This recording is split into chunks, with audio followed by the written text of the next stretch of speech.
안녕하십니까, 박재입니다. 인생을 살다 보면 누군가 나의 잘못을 꾸짖는 충고나 지적을 받을 때가 있죠. 여러분들은 이럴 때면 순순히 남의 충고를 잘 받아들이시는 편입니까? 아니면 뭐라고 화를 내고 무시하는 편입니까? 이 남의 충고를 잘 받아들이고 나의 잘못을 돌아볼 줄 아는 사람, 이런 사람은 무한 성장 잠재력을 가지고 있는 사람이라고 합니다. 왜 나무가 목수의 먹주를 겸허히 받아들일 때 고든 나무로 변신한다고 하지 않습니까? 목종 승즉직이라. 사람도 다른 사람의 충고를 겸허히 받아들일 때 반듯한 사람이 될 수 있다고 합니다. 인수간즉 성이라. 그런데요, 이 충고는 받아들이는 사람보다 어쩌면 남에게 충고하는 사람의 자세가 더욱 중요한 것 같습니다. 비꼬듯이 아무렇게나 우발적으로 하는 충고는 아무리 그 말이 옳은 말이라도 결국은 상대방을 교정시키는커녕 상대방의 분노만 일으키기 때문이죠. 상대방을 위해서 하는 충고라면 충고에도 무엇인가 원칙과 기술이 필요합니다. 오늘은 이 고전에서 말하는 충고의 5가지 기술을 한번 정리해 봤습니다. 첫째, 충고는 따뜻해야 합니다.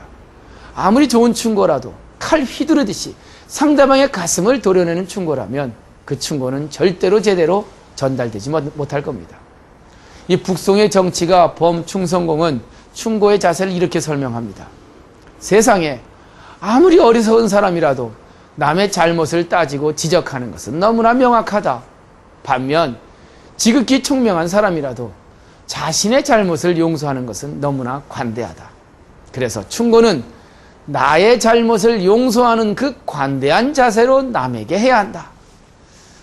자신에게 관대한 마음으로 상대방의 잘못을 바라본다면 그 충고는 따뜻할 수밖에 없다는 것입니다. 둘째, 이 충고는 상황을 잘 살펴서 해야 합니다. 상대방의 감정이나 기분을 고려하지 않거나 때와 장소를 가리지 않고 하는 충고는 오히려 독이 될 수도 있습니다. 늘 버릇처럼 만나면 남의 잘못을 지적하는 사람이 잿단엔 땀을 위해 충고를 한다고 하지만 그 준비 안 된 우발적 충고는 상대방의 마음만 상하게 할 뿐이죠. 상황을 살피고 기미를 살펴서 충고하는 것, 이거를 기미기자 간할간자, 기간이라고 합니다. 기미를 잘 살펴서 충고한다는 것이죠. 공자는 특히 옳은 이야기를 윗사람한테 충고할 때 이 기간의 방법을 써야 한다고 합니다. 부모든 내가 모시든 직장 상사든 아무리 내가 그에게 옳은 말을 하더라도 쉽게 할 수 있는 것은 아니죠. 정말 반드시 지적하고 개진해야 할 말이 있다면 상대방의 감정과 상황, 그런 상태를 잘 살피는 것이 지혜로운 자의 충고 방식이라는 겁니다. 이 세 번째 충고의 기술은 신뢰를 바탕으로 해야 합니다. 신뢰가 있은 후에 충고해야 한다. 신이후 간이라. 신뢰 없이 충고하는 것에 대하여 상대방은 자신을 비방한다고 생각할 수 있기 때문이다. 미신즉 미위 방기하라. 나와 특별한 관계도 없고 자주 만나거나 신뢰가 쌓인 사람이 아닌데 나에 대하여 툭 던지는 충고는 제대로 받아들여질 수도 없지요. 그저 나를 욕하고 비방하는 이야기로만 들리기 때문입니다. 충고는 그 관계의 그 질이 중요합니다. 상대방이 내가 하는 충고에 대하여 진심 어린 마음을 가지고서 받아줄 수 있는 그 믿음 있는 관계야말로 이 충고의 가장 중요한 최소 조건이라는 것입니다. 이 네 번째 충고의 기술은 충고도 너무 자주 하면 그 관계가 멀어질 수밖에 없다는 것이죠. 같은 충고를 만나면 또 반복해서 하고 결국 상대방은 짜증을 내거나 화를 낼 수밖에 없습니다. 이런 충고는 대부분 상대방이 인정하지 않는 나만의 생각일 경우가 많죠. 공자의 제자였던 자유는 신하가 임금에 대한 충고와 친구 사이의 충고에 대하여 이렇게 말합니다. 내가 모시고 있는 주군에 대하여 너무 자주 충고를 하고 간언을 하면 주군에게 욕을 먹거나 버림까지도 당할 것이다. 사군 삭즉 사욕이라.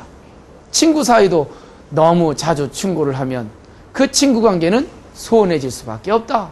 붕어 삭소 사이라. 이 만나면 무조건 남의 잘못부터 따지는 사람을 계속해서 만나고 싶어 할 사람 아무도 없을 겁니다.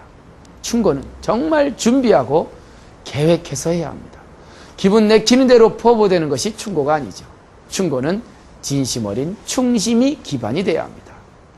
이 마지막 5번째 충고의 기술, 충고도 한계가 있습니다. 자공이 공자에게 친구와의 관계에 대하여 묻자 공자는 이렇게 대답합니다.